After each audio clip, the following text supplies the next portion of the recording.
Lalo THR here. What's going down, everybody? Welcome to the Highlight Reel, episode 99.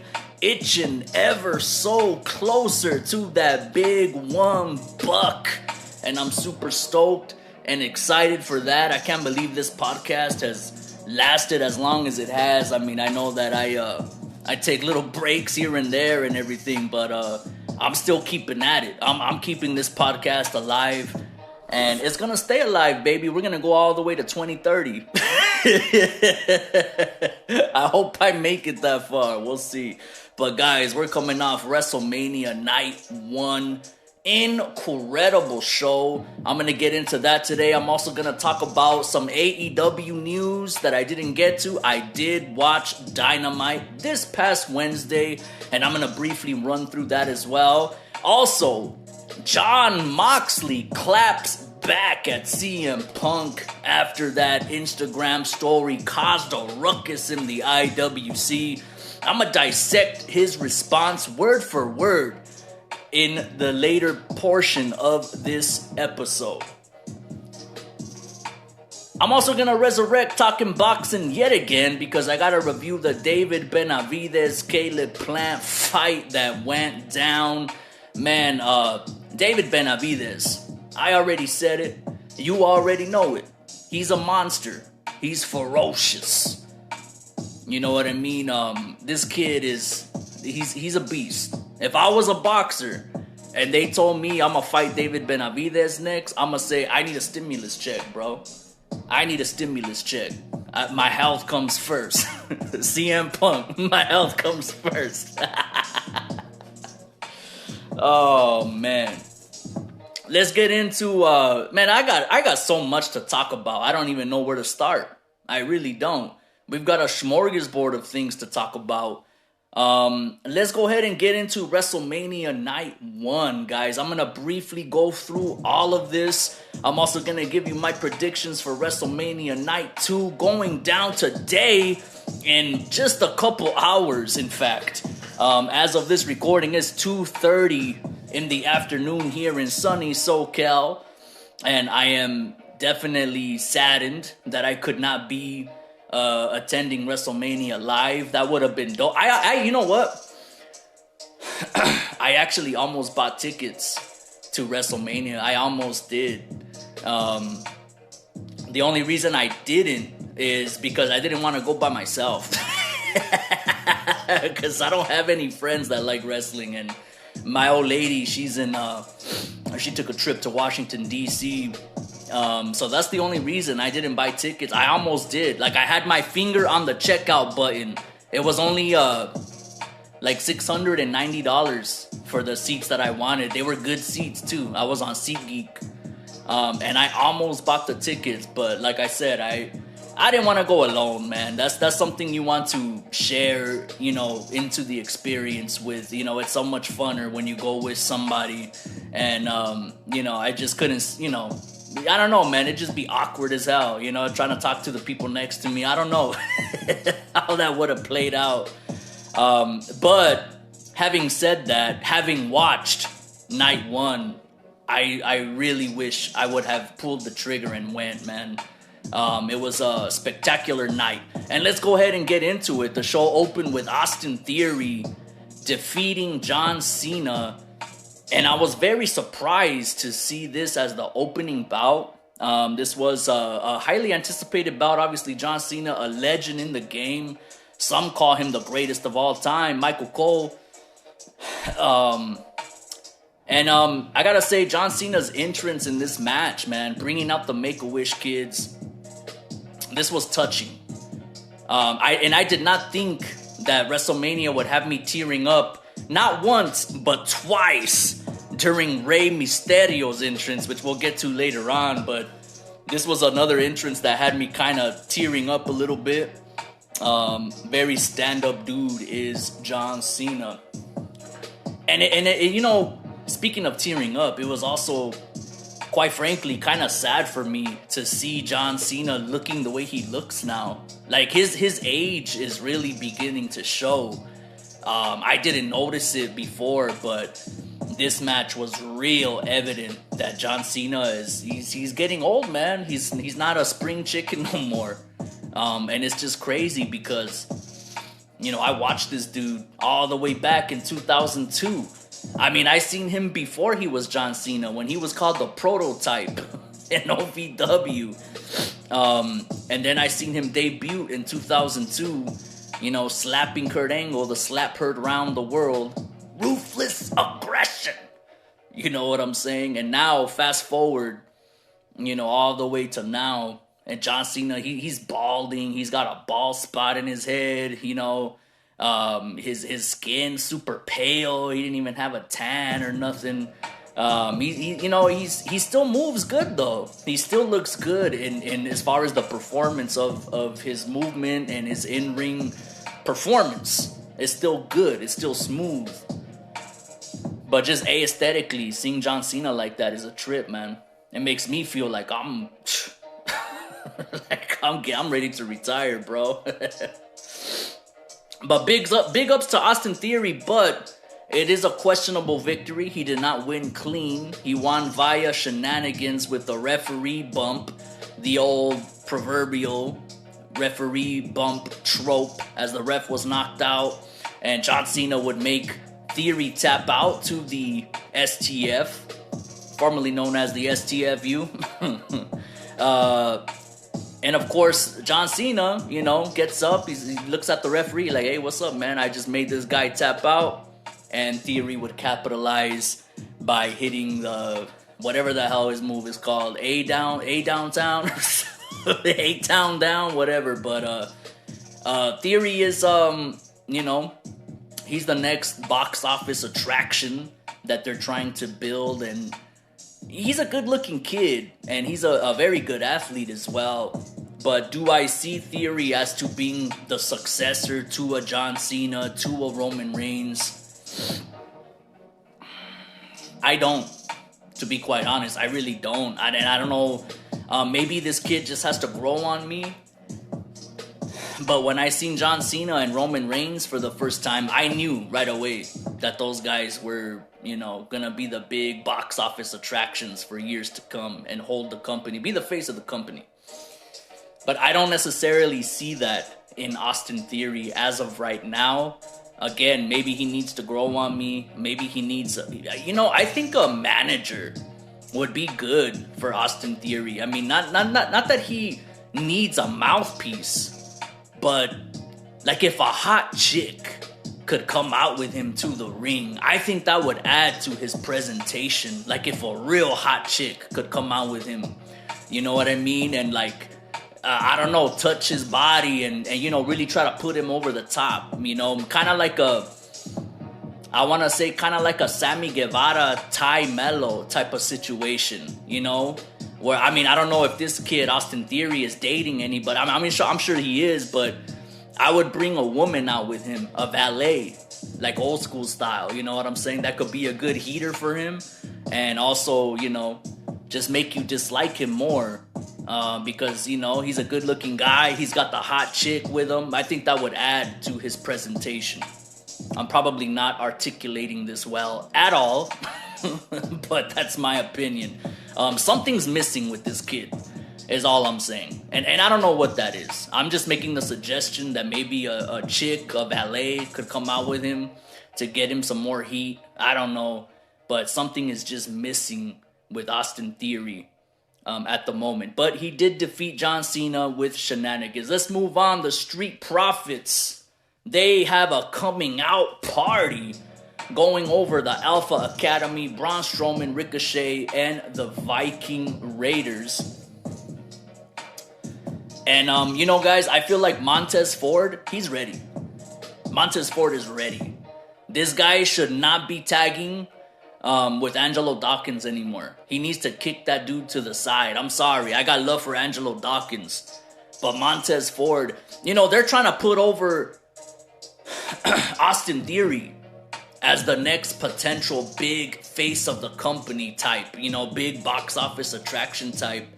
But I think that's what they should be doing with Montez Ford right now. They got it mixed up. They got the wrong guy in that position. I feel like Montez Ford should be the guy that they're trying to elevate into becoming the next, John Cena, Roman Reigns type. And I mean, not that I necessarily see Montez Ford on Cena or Roman Reigns level, but I can definitely buy into it for him a lot more so than I can for Theory. That's the best way I can put it. And I think this match demonstrated that Angelo Dawkins is a fantastic worker, but Montez Ford is better, and he needs to go solo dolo. But you want to talk about, I mean, this whole match, these guys, they tried to steal the show, man. They were incredible. Chad Gable, Shorty G. I mean, doing a German suplex on Braun Strowman, one of those strong style suplexes too. Just incredible strength from the little guy. Chad Gable, bro. He's he's often been compared to a modern day Kurt Angle, and I could see it. He's a tremendous athlete. Whether they want to package him with goofy gimmicks like Shorty G or the shoosh stuff, whatever they want to do. But he is showing that he's an athlete to be reckoned with, and I'm proud of his performance, man. He was really good. The Viking Raiders, man, they were there. But like I said, really the story of this match was Montez Ford, man. Montez Ford, he's a star. He's a star that they really should be, putting the pedal to the metal to right now. No, they shouldn't wait anymore. Like the Street Profits should break up, and Montez Ford should get the spot that Austin Theory has right now. That's my opinion. Ricochet as well, actually. Before I move on, I also want to mention Ricochet. Incredible athlete as well, and I thought he would be in something a little more substantial after that tremendous spot he did with Logan Paul at the Rumble. But yeah, all of these cats, mainly Montez Ford, Chad Gable, and Ricochet. This was their spotlight, man. This was a good coming out party for all of those cats. The Street Profits go over in that one. Seth Rollins, Logan Paul. This is a match that you knew was going to be a banger after Logan Paul's incredible spot that I just mentioned with Ricochet at the Rumble. That flapjack they did, that body to body collision at the Rumble, jumping off the ropes on each side of the ring. And you knew Logan Paul was going to do some crazy stuff with Seth Rollins. Probably the craziest thing, though, that Logan Paul would end up doing was his entrance. He did a Shawn Michaels style entrance, coming down from a zip line, it would appear, some kind of harness, bringing him down, and that was crazy to me because, after Owen Hart, I never thought WWE would strap somebody into a harness like that again.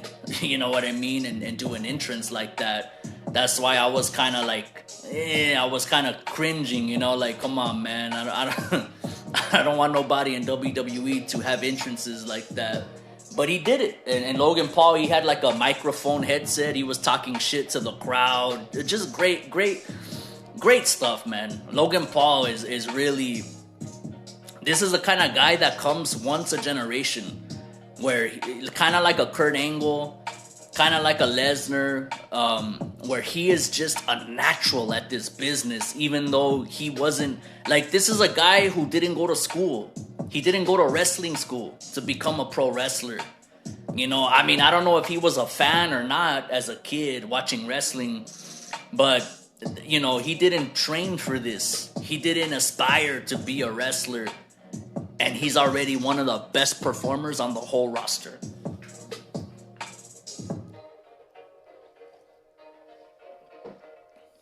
Logan Paul made his entrance, and he had a Prime Energy mascot, which is one of his outside endeavors, a business startup of an energy drink, Prime Energy. I might have seen that in some stores too. I might have actually seen it, but I never tried it because I'm I usually just get Red Bull or a Monster or something like that. But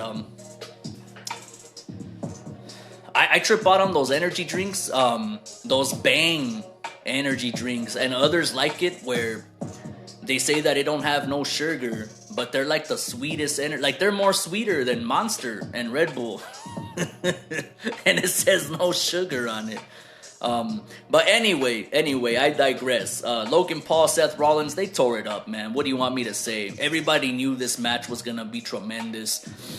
Seth Rollins would be victorious in this match. There was a big spot that led to the finish where Seth Rollins was prone onto an announce table, and KSI, who revealed himself to be inside of that drink mascot, KSI, obviously a big influencer, another popular YouTuber. I believe he fought with Logan Paul in the ring, in the boxing ring, or either Logan or Jake, his brother.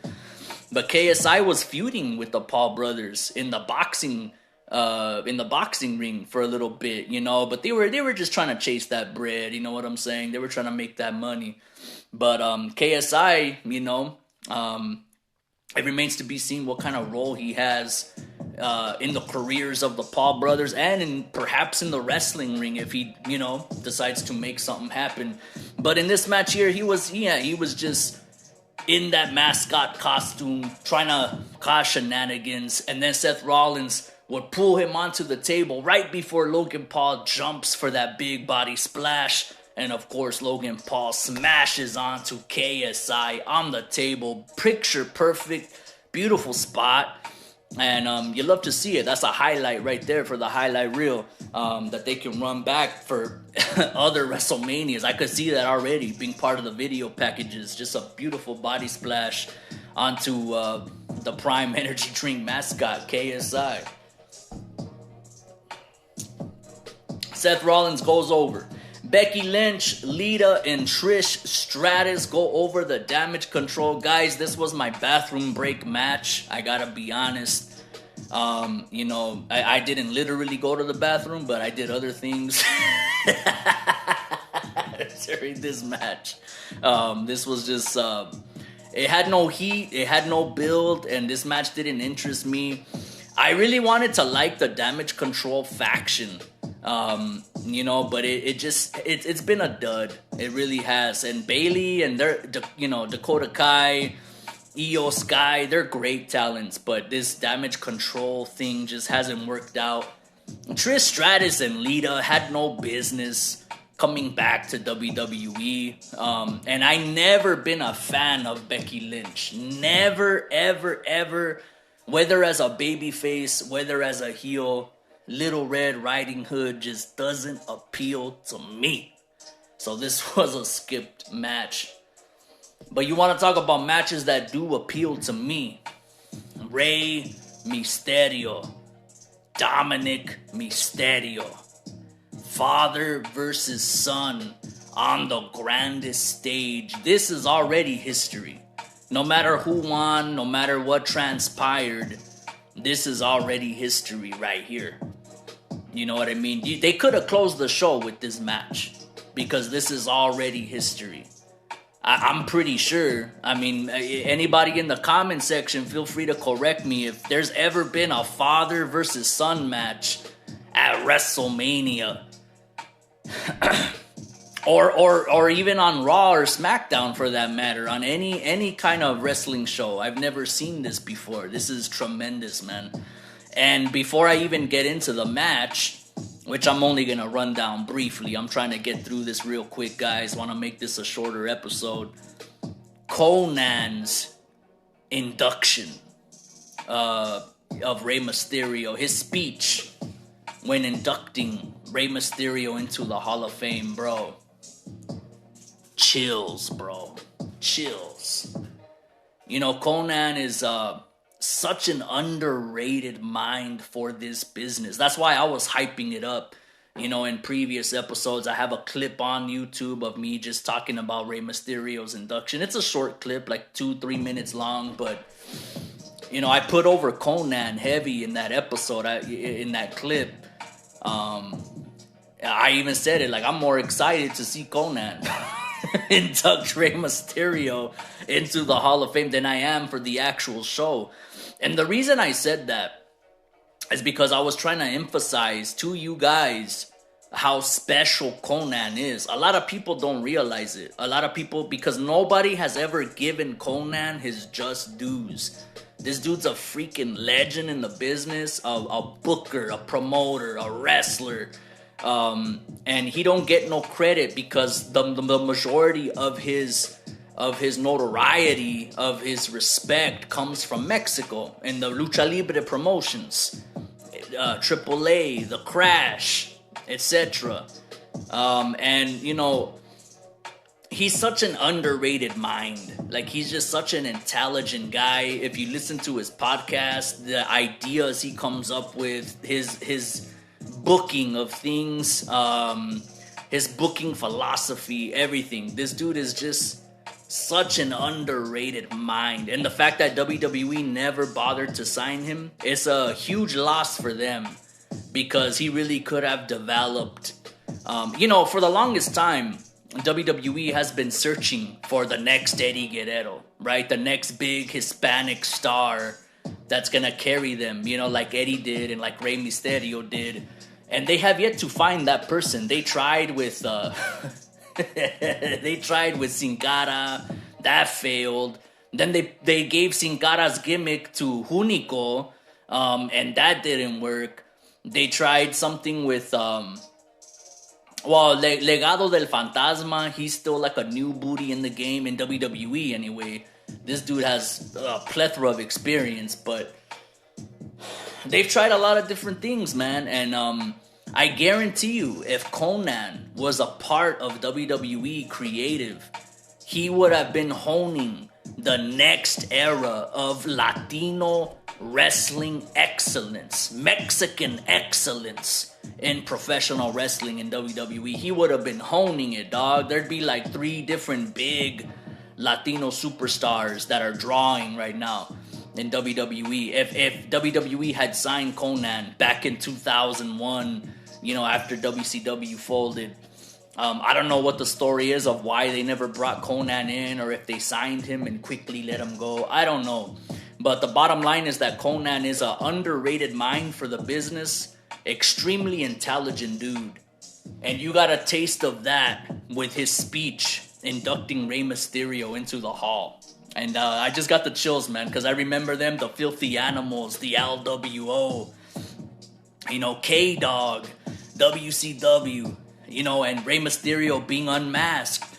You know, there's a lot of kids today who are like, oh, I wonder what Rey Mysterio looks like without the mask on. Like, bro, he went maskless in WCW for a little while. And just a tremendous story with K-Dog, with Conan and Ray coming full circle. And it was nice to, of course, see Rey Mysterio get the respect that he rightfully deserves. But it was also dope to see Conan get acknowledged on a big stage like that. Something I thought I would never see. So big ups. And Dominic Mysterio, guys. This kid is he's coming into his own. He's generating heat like nobody else right now. Sans Roman Reigns. I mean, you know, him throwing water into his, you know, doing some MJF shit. You know what I'm saying? When MJF threw water into that kid's face, or tequila, apparently, vodka, something like that, or whatever that lady had in her cup. But, you know, Dominic recreating that, throwing that cup of water into Aaliyah's face and his mom smacking them around. That should have been a DQ, incidentally. I'm just saying, technically, you know, that should have been a victory for Dominic, because that should have been a disqualification. But nonetheless, it was a good story, man. Plot holes or not, if you want to consider that a plot hole, it was a good story. Obviously, Ray came out on top. You know, Dominic tried more shenanigans, getting a chain out of a little satchel or whatever that Damian Priest left ringside, and Bad Bunny, who was sitting in the Spanish commentary table, would be the guy to foil the shenanigans as he ran up and grabbed the chain and said, "Nuh-uh, you're not gonna do this tonight." Rey Mysterio would get Dominic down to that second rope and hit the 619, and the Eddie Guerrero style frog splash for the pinfall victory. Ray Ray defeats his son at the grandest stage of them all. You love to see it. And this story clearly is, it's kind of over now, but there's going to be an epilogue, let's just say, as, Backlash is going to be in Puerto Rico, which is exciting. I can't believe it. That's a different venue. That's a different, atmosphere. It's going to be interesting to see with Bad Bunny hosting. But yeah, in Puerto Rico, I'm pretty sure they're going to have Ray Ray team with with the LWO and maybe make Bad Bunny an honorary member of the LWO. Incidentally, Becky G, Latina singer, she performed America the Beautiful ahead of Wrestlemania Night 1. And I gotta say, she did one of the best performances of America the Beautiful that I've ever heard. And they sing that song every year. I think the only one that might be better than hers is John Legend. When John Legend did it at that one WrestleMania. I don't remember what WrestleMania that was. But besides John Legend, I have to say Becky G did probably the second best rendition of America the Beautiful that I've ever heard. And before that, Zelina Vega gave Becky G the LWO t-shirt and made her an honorary member of the group. So that was cool. Just throwing that out there. I actually don't remember if Becky G was wearing the LWO shirt while performing the song. I have to go back and see that. I don't remember if she was wearing it or not. So nonetheless, beautiful storytelling, guys. That's what this whole WrestleMania was about. Storytelling in all of these matches. Rey Mysterio beating his son with the belt, whipping him with the belt in the ring. That was spectacular. And he gets the W, and his family couldn't be any more proud, including Dominic. He's proud as hell, man. And speaking of proud as hell, guys, we have a new SmackDown Women's Champion, Rhea Ripley, defeating Charlotte Flair in what was one of the best women's matches of all time. And I'm going to tell you right now, I never, ever want to hear anybody say that Charlotte Flair can't work, that she's boring, that she sucks, this and that. Bro, Charlotte Flair, y'all need to put some respect on her name. She is quite possibly the best women's wrestler of all time, man. Of all time. I'm telling you right now.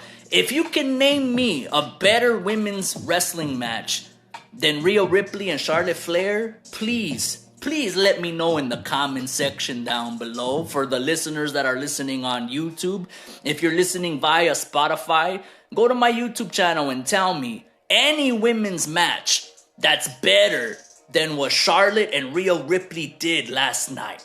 I challenge you.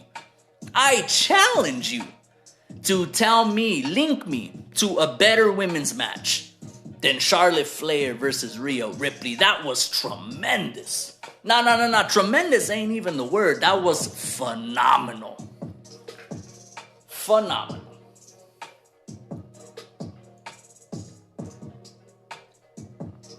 And well deserved. Rhea Ripley, I believe she she has a distinction now for being like an ultimate Grand Slam champion for women's wrestling. In WWE, she was I think NXT UK Women's Champ, NXT Women's Champ, Raw Women's Champ, and now the SmackDown Women's Champ. Something like that. Her accolades speak for themselves. And this victory was well deserved. And this was only the co-main event. So you know that everybody was anticipating the main event, the tag titles.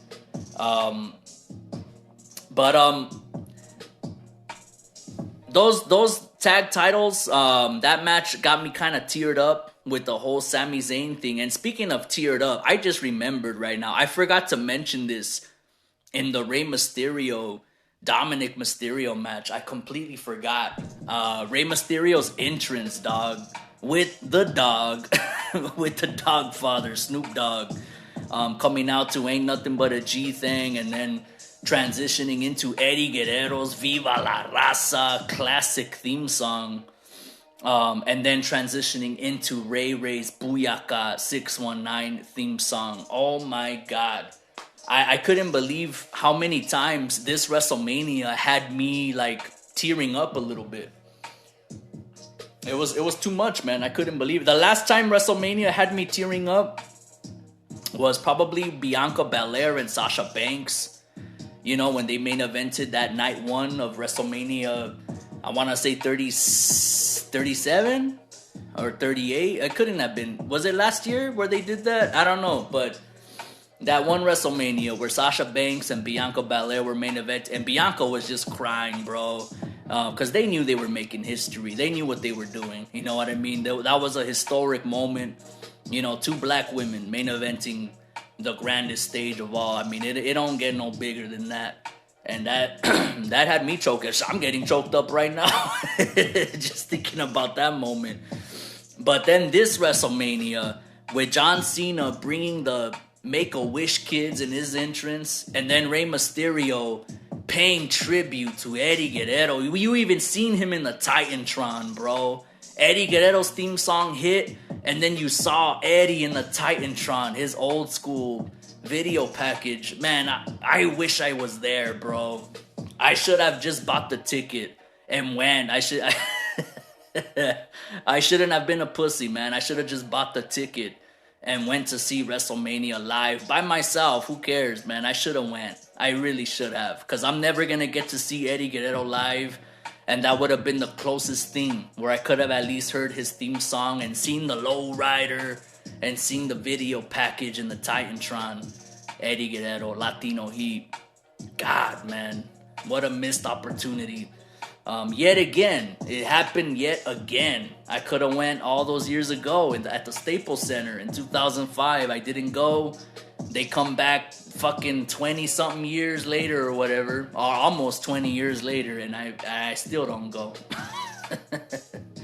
It is what it is, man. But before we got to the main event of night one, guys, Pat McAfee would make a little return, a shocking return, kind of, not really, because he came back at the Rumble to do commentary. But he made a little return for WrestleMania Night 1 to actually have an impromptu match with The Miz, who, you know, would kind of,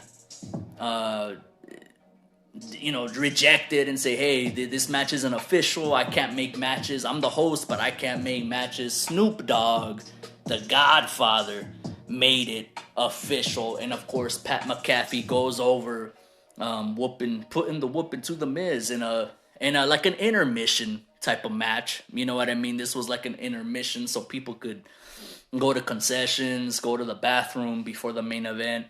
At least that's how I would have treated this match. I mean, I love Pat McAfee. He's a breath of fresh air in as far as commentary goes, but this is not a match that I would have held in my piss or or not went to get concessions. You know what I mean? Get me another hot dog and a beer or something if I was there live.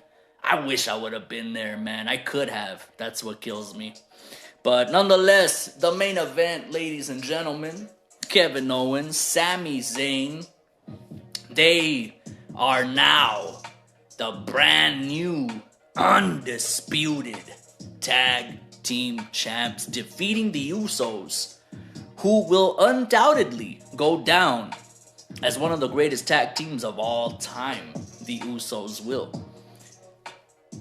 Sami Zayn and Kevin Owens, you know, there's some noobs, you know, on social media saying, oh, these guys are just a thrown together team. They don't deserve this. Like, bro, Kevin Owens and Sami Zayn have been grinding on the indies together for decades, long before this Mania, before they even made it to WWE.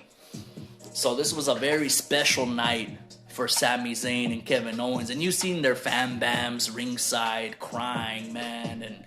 And they were crying. The look of emotion on Kevin Owens' face when Sami Zayn got that pin over Jey Uso, bro. chills. That is cinema, dog. That is cinema. Oh, man. This is a WrestleMania that we will not be forgetting for quite some time. That night one, you know, night two is gonna go down in like 2 hours from now, an hour and a half. You know what I mean? It's already 3 p.m. as I'm recording this. I gotta hurry this shit up. But yeah, night two, will it live up to night one? I don't know. Let's get to the predictions, guys. Night two's card is gonna look like this. We got the women's tag team fatal 4-way showcase bout featuring Liv Morgan and Raquel Rodriguez taking on Natalya and Shotzi, Ronda Rousey and Shayna Baszler. Shayna Baszler. Nah, Ronda Rousey and Shayna Baszler, and as well as Chelsea Green, who I'm very high on. I really think Chelsea Green is a phenomenal talent. I don't know about this gimmick they're trying to give her, though, this like Karen type of gimmick, but she's a very good talent, and Chelsea Green will be teaming up with Sonya Deville. Predictions for this bout, I'm going to try to run through this quickly, guys. My prediction is that Liv Morgan and Raquel Rodriguez are going to take it. It's going to be between them and Ronda Rousey and Shayna Baszler. But if I had to pick, it's going to be Morgan and Raquel Rodriguez. Just because I think that Raquel in particular, I feel like WWE has a lot of hope for her. They've invested a lot of time and money into her as it is. And they have a hope for her to become like a big Latina women's wrestler, kind of book her like a Wonder Woman type of deal. And so I think she's going to get the rub. She's probably going to get the pin in this match as well. Probably pinning Shayna Baszler or something like that. Or maybe pinning Chelsea Green, actually, because Chelsea Green is green. Brock Lesnar versus Omos. I wanted to pick Omos just because I feel like there's going to be some shenanigans with the Hurt Business.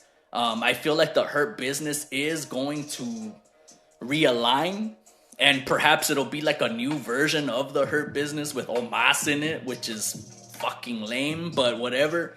As long as they get back together and we see Bobby Lashley and, you know, Shelton Benjamin and Cedric doing some big things again, I could dig it. With Omos or not. But with that said, I just can't see Brock Lesnar losing on the grand stage of WrestleMania, you know. And I don't think Brock Lesnar himself, if Triple H told him, yeah, you're gonna do the job, bro, for Omos, Brock Lesnar will be like, fuck you, I ain't laying down for Omos, bro. This fucking guy, I don't care how big he is. They all want to see me F5 this guy. That's all they want to see.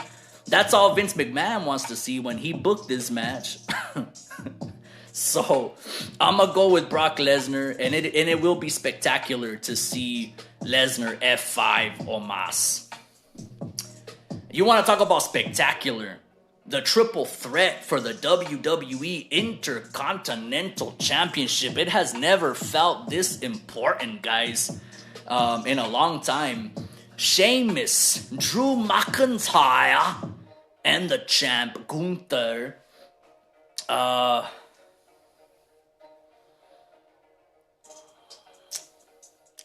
It's hard to predict this match, guys, because Gunther has been in absolute rare form right now. He is just killing it right now. But I'm going to go with Drew McIntyre. I think Drew McIntyre is due for a big WrestleMania moment, man, because the poor guy, when he won the WWE Championship, that's when the whole world closed down, man. And he never got the big stadium pop. You know, they sent his ass to Wales, his home country, and lost to Roman Reigns, where in the post-match, he broke out into a karaoke with Tyson Fury, which was weird and random. I think Drew McIntyre is long overdue for a big stadium pop and a moment in the sun in front of a capacity crowd of that magnitude. I'm rolling with Drew McIntyre, the real man, no Becky Lynch. And let's move on to Hell in a Cell. The Demon Finn Balor takes on WWE Hall of Famer Edge, and he's rumored to be Brood Edge, according to WrestlingHeadlines.com. You know, guys, there's been a lot of talks that Edge is actually looking to make his exit permanently this year, that he wants to retire this year. And, you know, I think leading up to his retirement, not to say that this will be his retirement match per se, because I think the tradition is that anybody who's on their way out, they gotta put the next guy over before they leave. But I don't think this is his retirement match. This won't be his final match, I don't think. But either way, I think Edge could be an exception to that rule, where he can go out on top, man, because of everything he's contributed to WWE. They show that highlight at every single WrestleMania in the pre-package, right? Where they talk about, WrestleMania, the grandest stage, and they always show that clip of Edge doing the spear off the ladder to Jeff Hardy, who's hanging on to the titles and hitting a perfect spear, nailing Edge to the bottom. I mean, that's one of the timeless clips that they always play in every single WrestleMania pre-package. That shit's like almost 20 years old now. That happened in like 2002, right? So yeah, essentially that's 21 years old now, that clip, and it's still played. So you know what, man? I think Edge could have some victories on his way out. I'm gonna roll with Edge to defeat the Demon Finn Balor at Hell in a Cell, and hopefully he finally moves on from the Judgment Day. Hopefully. This feud has been booked like a Tony Khan AEW style feud, where that shit just never ends. It starts off as a singles feud, then turns into a feud between multiple guys, but it's like the same two guys that it spawned from, and just ridiculous, man. I hope he moves on to bigger and better things after this. The Raw Women's Championship match between Asuka and Bianca Belair. How long has Bianca Belair held the women's title now? It's gotta be over a year at least, right? When she won the title from Sasha Banks at that one WrestleMania. I can't seem to remember which one. It could have been the last year's Mania, actually. But last year was when Cody came back and all that stuff. I mean, it could have been last year, huh? I don't know. Ever since the pandemic, guys, I have a terrible sense of time and timelines and everything. And I've become also an extremely forgetful person too. And as I'm getting older, that's actually getting worse. So that's not good. But but nonetheless, with Asuka and Bianca Belair, guys, I feel like Triple H is really high on Asuka. I really do. I feel like Triple H is more high on Asuka than Vince McMahon ever was. And therefore, I think he's gonna pull the trigger and give Asuka her WrestleMania moment, dog. This is gonna be where Asuka creates history, becoming the first Japanese woman to win the title on the grandest stage of them all in the United States. You know what I mean? I think that's best for business. Bianca Belair could always regain it, or she can do some business with Rhea Ripley. I've been hearing rumors, by the way. I've been hearing rumors that they're gonna do a draft. Like after WrestleMania in the coming weeks, they're actually gonna do a draft between Raw and SmackDown. And I would imagine perhaps NXT could be figured into this as well. I don't know how they're gonna do it. But I you know what? I actually liked the draft back when that used to be a thing. But back when it was less corny, like not the most recent one they did, where like the networks would celebrate, like they had these jabronis in suits and ties acting like they were network executives, getting all excited because they drafted Jinder Mahal or something, like fucking stupid shit, But back when they took the draft real seriously, and they would announce like some draft picks, and then you would hear the rest like on the website. And I don't know, the draft used to be a cool thing. It's like another thing that kind of felt kind of like a legitimate, you know, draft, like an NFL draft or something. It felt cool to see that in pro wrestling, and I hope they do bring that back. And I hope that they either separate the titles, you know, the world champion, the universal championship, or they unify them permanently and we only get one championship per division. And I think that could still work, because champions have to be traveling champions, go to Raw, go to SmackDown, etc., and contenders have to work their way to getting a shot.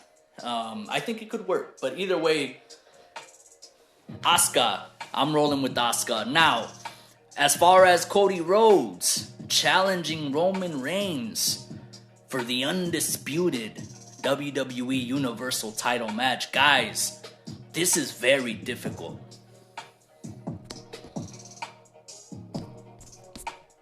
And this is difficult for me because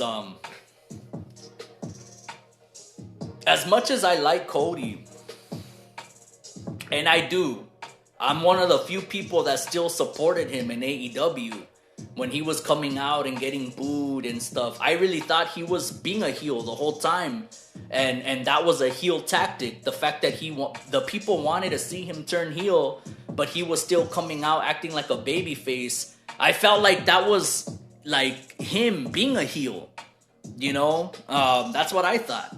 But I loved Cody in AEW, and I've always supported him. But when I look at Roman Reigns and this historic run that he's had thus far, it's very difficult for me to see hardly anybody take those titles off of him that would be believable. And Cody Rhodes is included in that. I just don't believe it. If Cody Rhodes beats Roman Reigns for the titles, Cody doesn't look the part to me.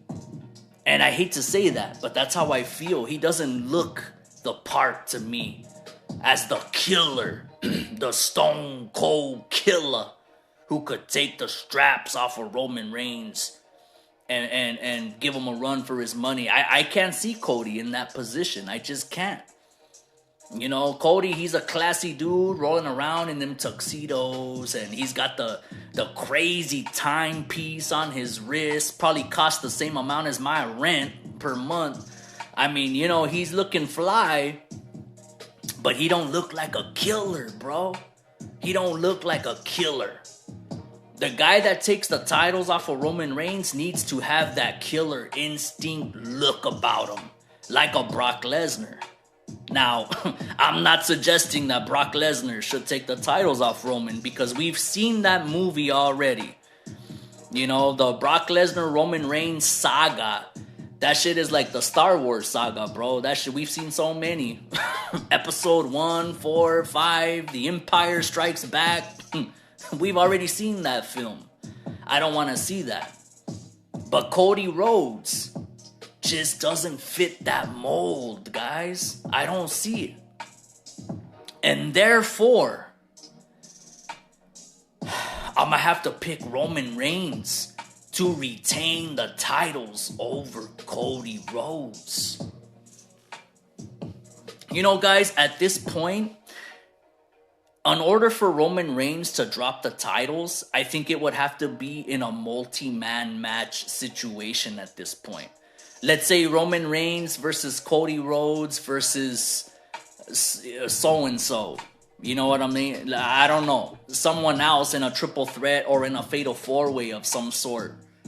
Because Roman Reigns getting beat one-on-one by somebody who's smaller than him, like Cody, and somebody who's, I mean, Cody, he's a pretty boy, bro. He's like a pretty boy, and he's a classy dude. He's fly, don't get me wrong.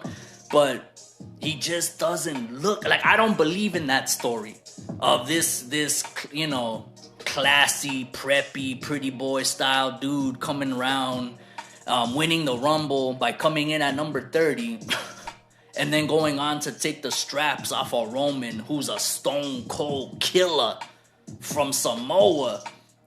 You know what I'm saying? Like, I just don't see it. And it doesn't work for me, brother. It just doesn't work for me. Like I said, the only way Cody takes the titles off of Roman is if it's a multi-man match. That's how I book it. If you give me the pin, that's how I book it. Because nobody at this point is believable to take the straps off of Roman in a one-on-one contest unless it's The Rock. And that's about it.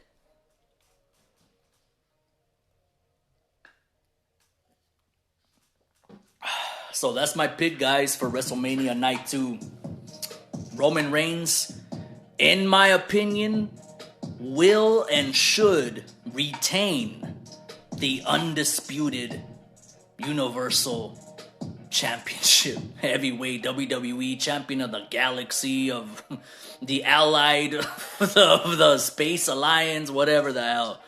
Roman Reigns, in my opinion, is the right call to retain the titles. Now let's get into some AEW news real quick, guys. I'm gonna try to get to this stuff real quickly. AEW Dynamite this past Wednesday, guys. Let's run through this card briefly. Kenny Omega defeated Jeff Cobb for the IWGP US Heavyweight title, guys. Jeff Cobb, his finisher, the Tour of the Islands, it's essentially a power slam, a spinning power slam, but in reverse.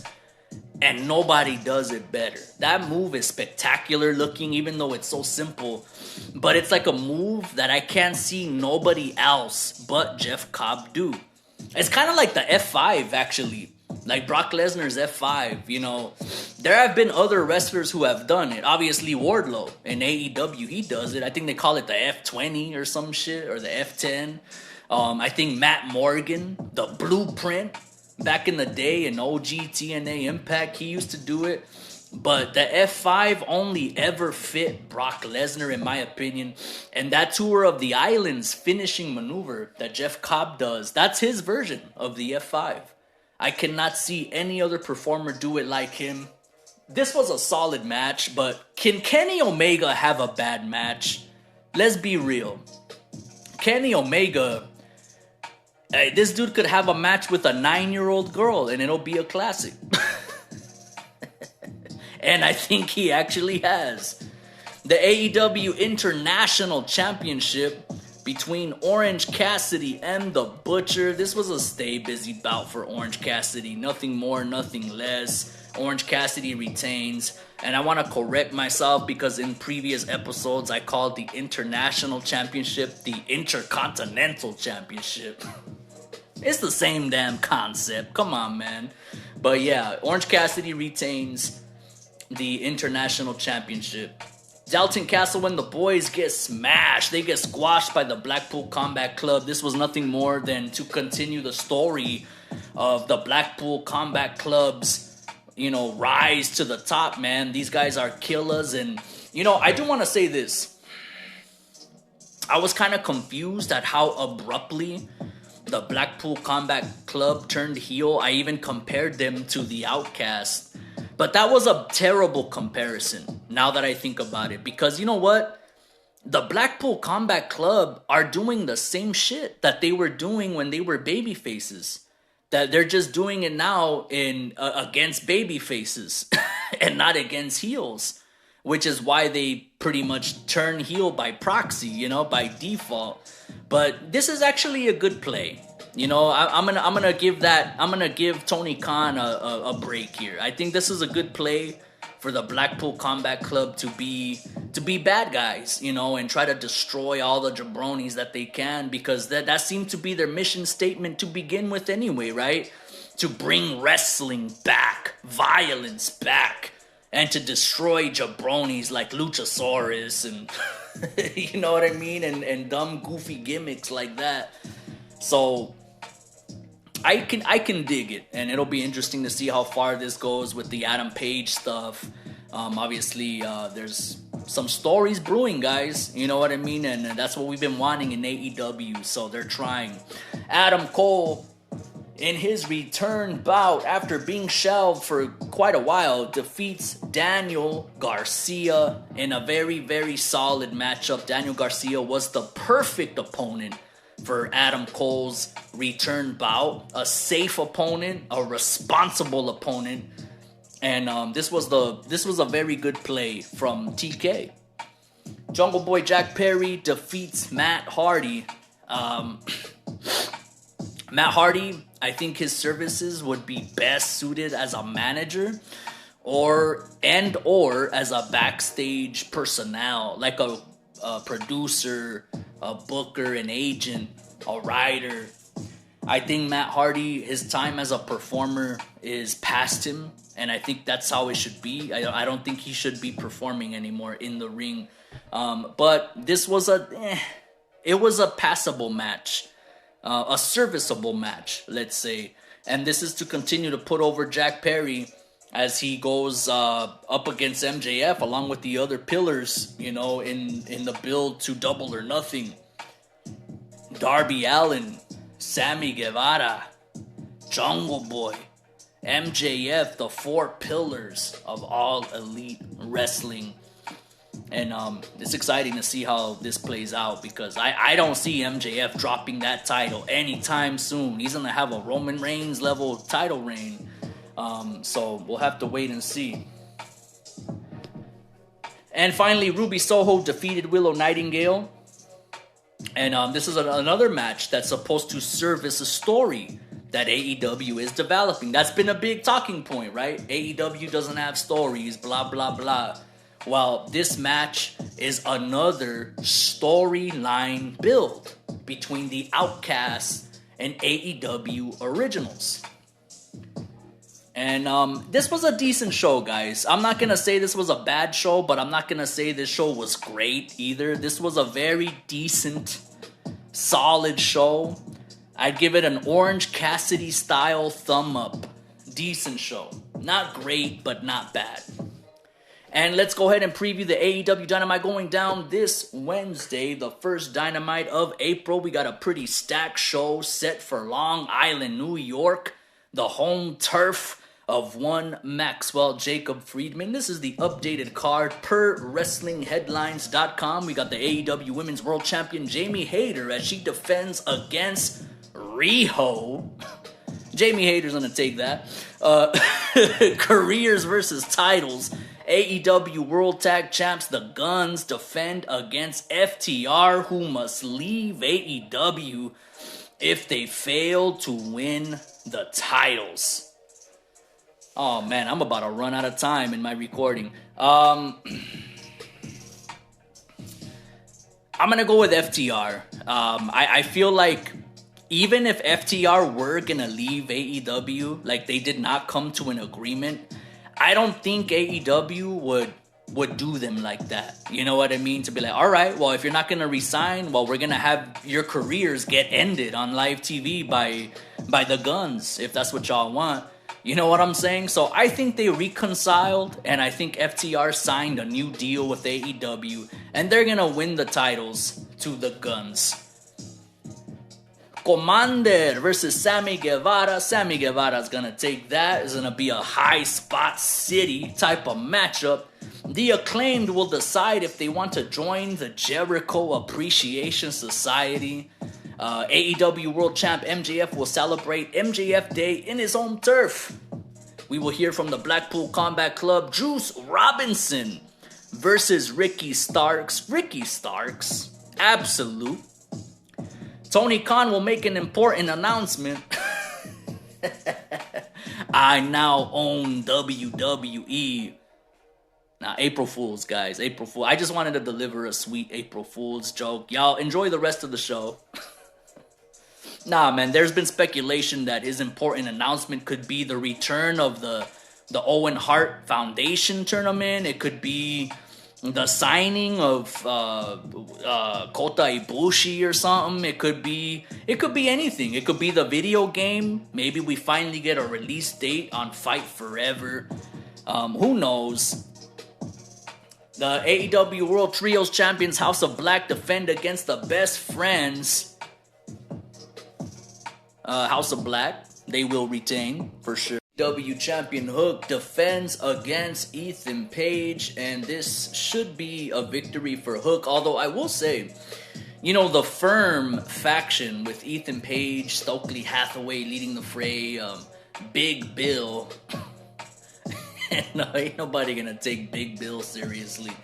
But yeah, all those cats, man, they've been overlooked, and I myself have not cared for them. But I gotta tell you guys, on AEW Dark, that I know nobody really watches, including myself, but I've seen clips posted of them doing some work on Dark with Ethan Page. He's developing this kind of depressed, kind of awkward, depressed demeanor, and the rest of the Firm like try to hype him up in his matches, and it's getting over, guys. At least with the Dark crowd, it was getting over. So I'm wondering if that's why they're bringing this match to TBS, you know, live on Dynamite, because they might actually start to push Ethan Page for what it's worth.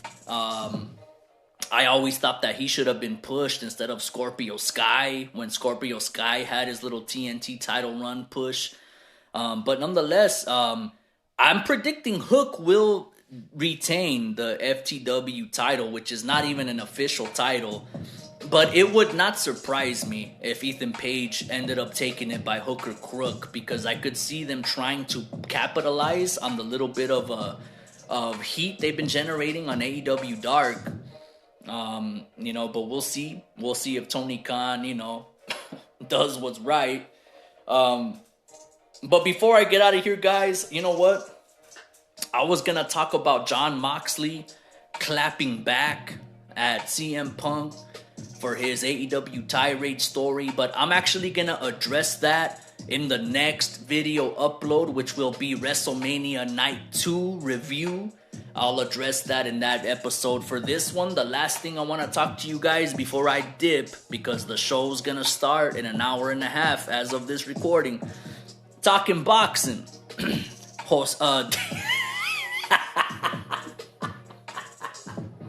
I was about to call him Jose again. What the hell, bro? David Benavidez. Caleb Plant. My first takeaway from this fight, I never, ever want to see Kenny Bayless officiate a boxing match again.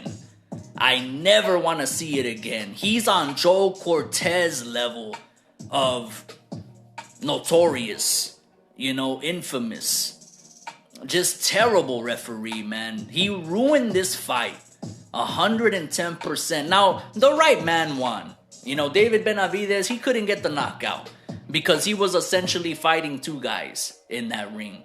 You know, Caleb Plant was just grabbing and holding him all night. And the referee never once threatened to take a point away for the excessive clinching. You know, clinching is in fact illegal in boxing. You know, grabbing on and holding, if it's intentional. There's incidental clinching and intentional clinching. And Caleb Plant was blatantly hugging this man. I thought I was watching a wrestling match at one point in the fight. I'm like, this looks more like a wrestling match than a boxing match. You know, this dude is just grabbing on, trying to grapple. Like, bro, you should go do a tryout for AEW, bro. Or WWE. The referee never once threatened to take a point away for the consistent clinching and grabbing on the part of Caleb Plant. And I respect Caleb Plant. And listen, I get it, man. He's in there with somebody who... He's a dangerous man. This David Benavidez kid. He is a dangerous man. That man bad. That man is bad. He is dangerous. So I can't really fault Plant. But me as a viewer, though, it made the fight terrible, man.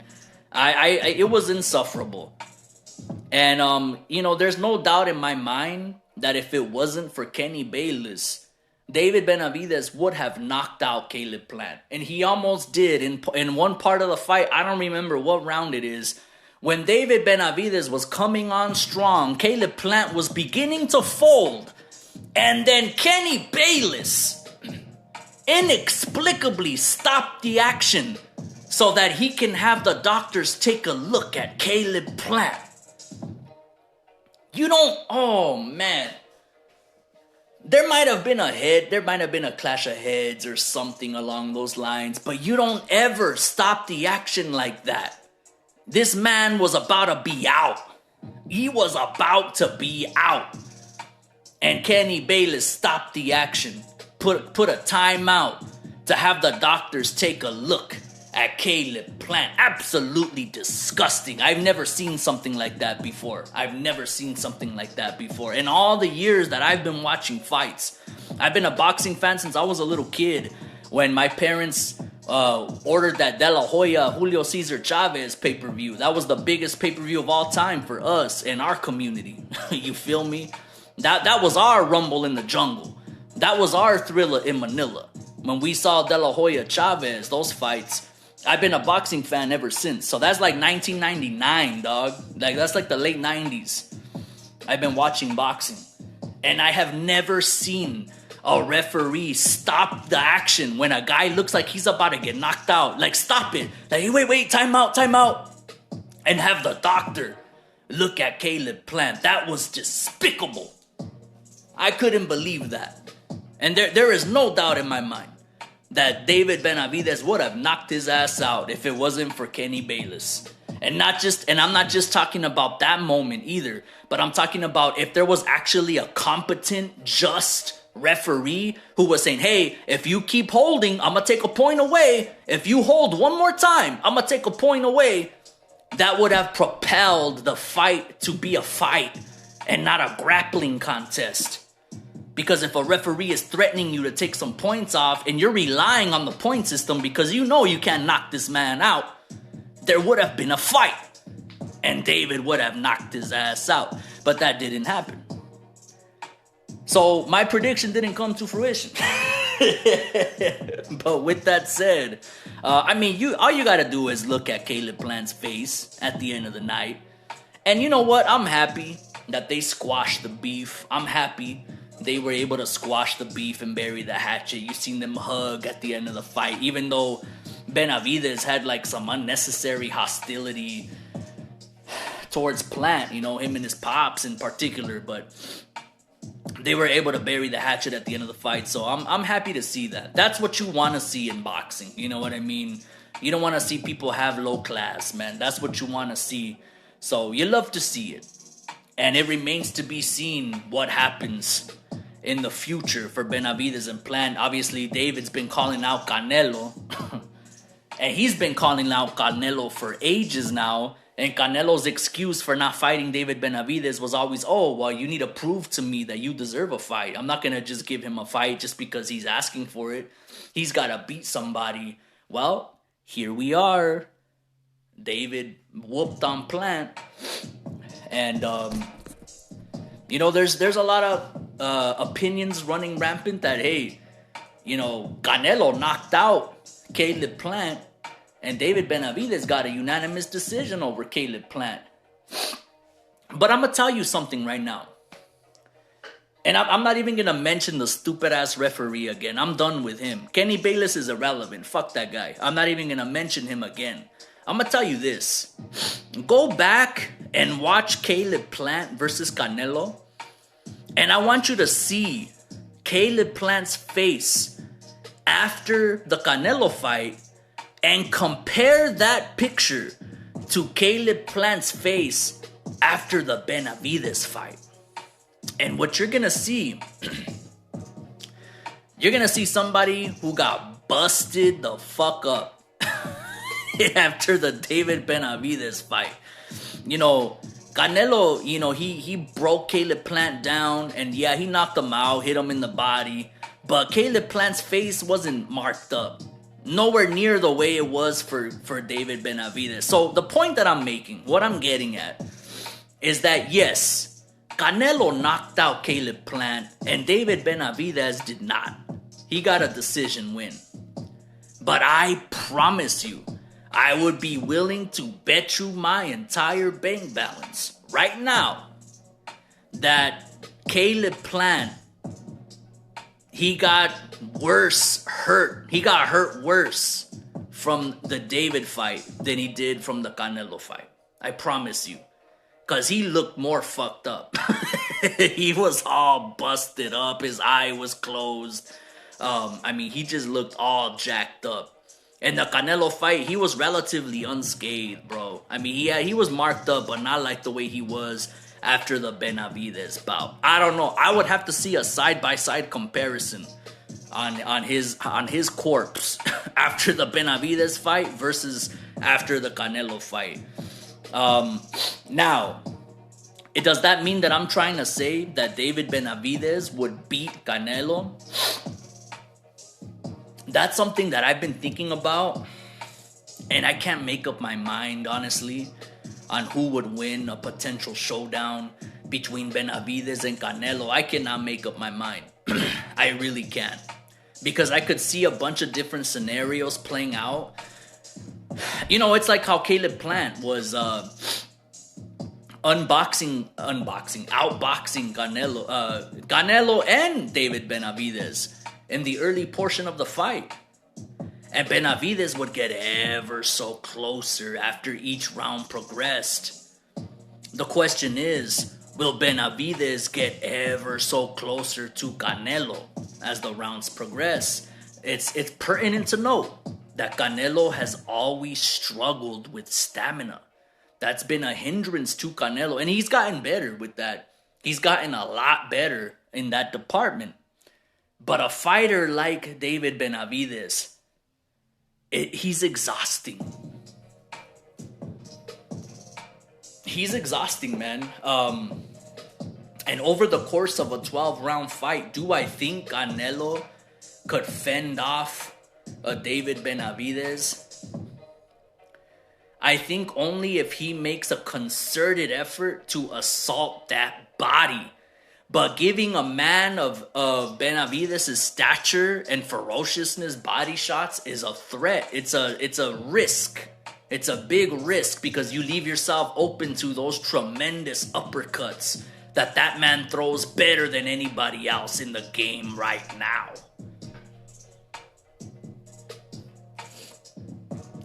So I'm not even going to give my opinion on who would win a Canelo versus Benavidez fight. Until that fight is actually made official, you're not going to hear an opinion from me because I got to go to work. I got to study these guys' styles and really to pick a winner, man. Because, you know, that Benavidez Plant fight, it kind of left more questions than answers. You know, because he didn't get the knockout. Now, granted, Kenny Bayless bitch ass, he really, fuck, man. He was insufferable, man. He really fucked up the fight. He really did. But, with that said, it is what it is. Benavidez, in spite of Kenny Bayless, still couldn't knock out Plant. And it leaves a lot more questions than answers as far as a potential Benavidez-Canelo showdown. Now, Canelo has a fight going down in May in Mexico, in Guadalajara, his home turf, his neck of the woods, against John Ryder. And it's a fight that does not interest me at all. This is merely a stay busy bout for Canelo. It's a tune-up. And perhaps this is Canelo's tune-up before David Benavidez. That fight would go down in September. Now, Canelo personally wants that rematch against Bivol, Dimitri Bivol. Bro, sit down, bro. You cannot beat Bivol. You cannot win. The guy is bigger than you, faster than you, stronger than you, and he's a better boxer than you, bro. He outclasses you in every department, including skill level. You can't win. It sounds like a Rocky movie right now. You can't win, dog. Canelo wants to fight Bivol, but I have a hunch that Bivol is going to turn it down because he already has. He's been saying, hey, I already beat Canelo. If he wants to fight me, he has to prove to me now. Now he's saying what Canelo's been saying about David Benavidez. Hey, I think B-Ball just wants to see Benavidez wreck Canelo, bro. That's what I think. He wants to see them dudes go to war like the rest of us. So definitely, guys, whenever, if ever, that fight goes down between Canelo and Benavidez, I will be here in full effect to talk about it. You already know.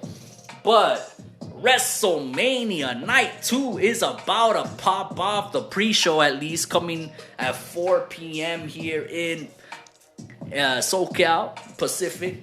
And I'm definitely going to tune in, and I'll give you guys the subsequent review of that and talk about Jon Moxley clapping back at CM Punk, something I didn't get to talk about, so stay tuned for that. And that's going to do it for this portion of the highlight reel, guys. Wash your hands, tip your waitresses, please tip your Lyft drivers, and of course you got to wash your ass. And as I always say, live life on cruise control, because sometimes you get a little bit farther when you take it slow. I'm out.